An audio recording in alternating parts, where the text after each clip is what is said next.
Imagine standing in a 100-year-old ballroom with dark wood paneling and soaring velvet curtains, faded red. Instead of facing a smartly dressed dance partner, you are facing a teenager with attitude. He reaches down and he adjusts his ankle cuff. This is the monitoring device that ensures he is right here with you right now.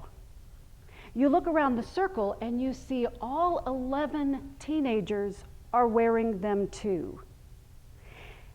The boy to your right shoves up his sleeve to display a brand new tattoo, homemade with an ink pen. Out of the corner of your eye, you see him flash a gang sign, and then gang signals bounce around the circle.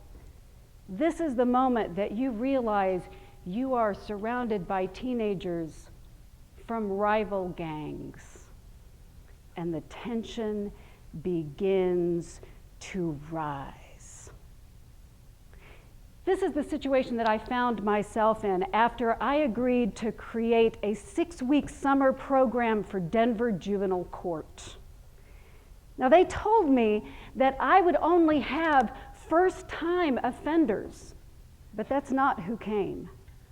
They promised me that none of these students would have violent offenses, but that wasn't true either.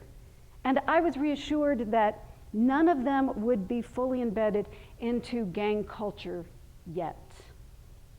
That wasn't true either.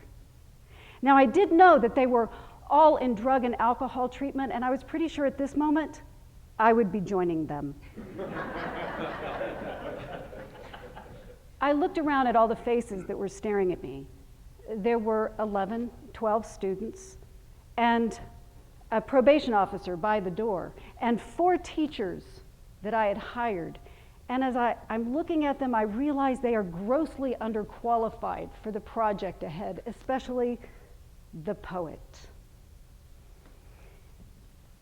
Have you ever had a moment where everything that you have worked on is dependent on the success of right here and right now?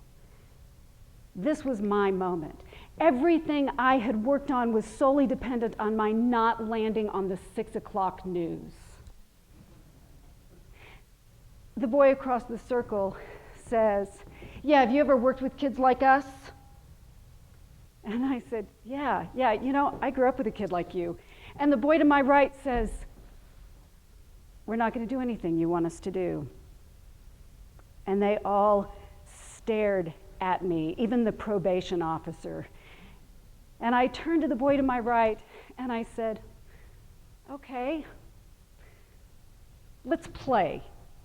Let's play tag." And he said, "That's an effing kids game." And I went, "Yeah, it is. Tag, you're it." And I went running across the room. The probation officer blocked the door. And across the back of the wall, there was a mirror.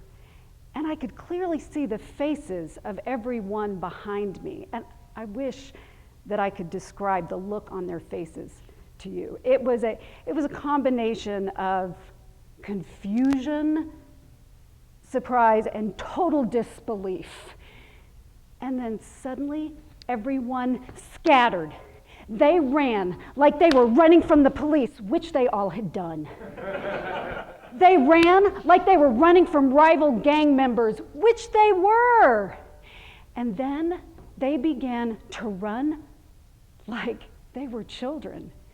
They began making faces at each other and dodging the tagger. And then they were hiding behind the curtains. And this was the most intense game of tag ever in the history of tag.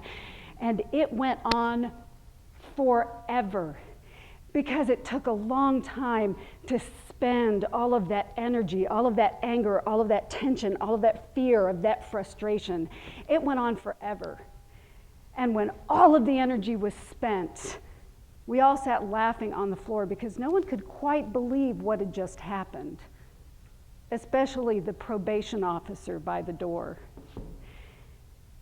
But it confirmed for me my belief that when you're faced with a tough kid in a tough circumstance, that if you meet them with a little bit of playfulness and compassion and fun, that you can break down the toughest defenses and you can build bridges. Now, I wish I could tell you that the next 6 weeks was all fun and games, but it wasn't. There was one crisis right after the next, and every day I felt the risk that we would land on the 6 o'clock news.